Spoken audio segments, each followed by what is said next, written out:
Hey friends, it's me, Pastor Doug, with another word of encouragement for the day for today, Wednesday, February 2nd.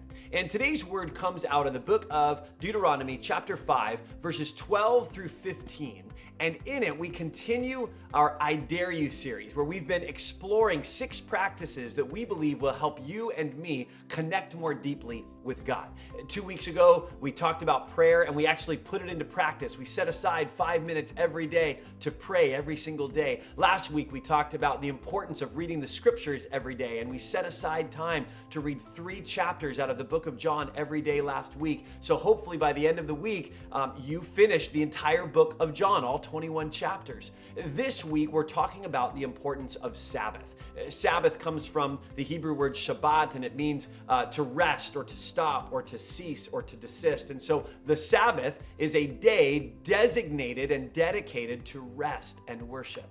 And I want to read to you a really fascinating insight that we gain from Deuteronomy chapter 5. This is Moses reading the 10 Commandments to the nation of Israel, who, remember, had just come out of slavery in Egypt, and he's reading these commandments to them. And listen to what he says.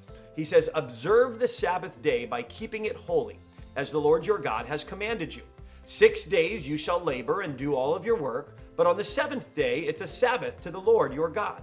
On it you shall do no work, neither you, nor your son or daughter, nor your male or female servant, not your ox, not your donkey, nor any of your animals, nor any foreigners residing in your towns, so that all of you may rest just as you do."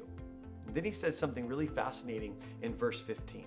He says, "Remember that you were slaves in Egypt, and the Lord your God brought you out of there with a mighty hand and an outstretched arm. Therefore," he says, he connects the dots, and he says, "Therefore, the Lord your God has commanded you to observe the Sabbath day."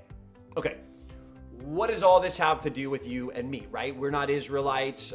We weren't slaves in Egypt. Okay, so let's understand that Moses is speaking to a people who had spent most of their lives enslaved in Egypt. In fact, they'd only been out in the desert for a short while after escaping from Egypt. So again, their entire lives, these people had been slaves.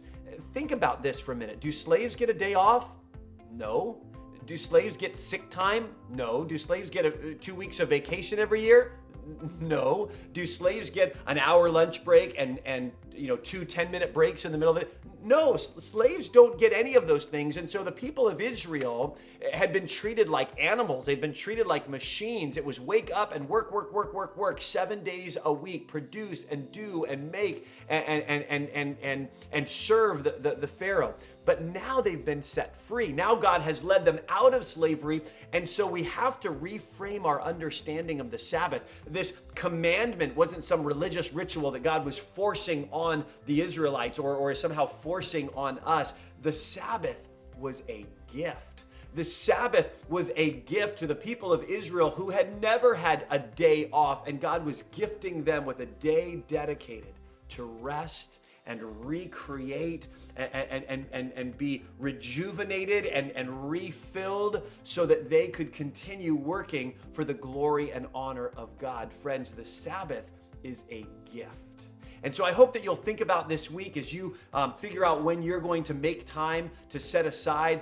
Maybe it's going to be this Thursday evening, maybe it's Saturday morning, maybe it's all day Sunday, but my encouragement to you is that you would set aside time, dedicate time this week to simply rest and worship and be with God.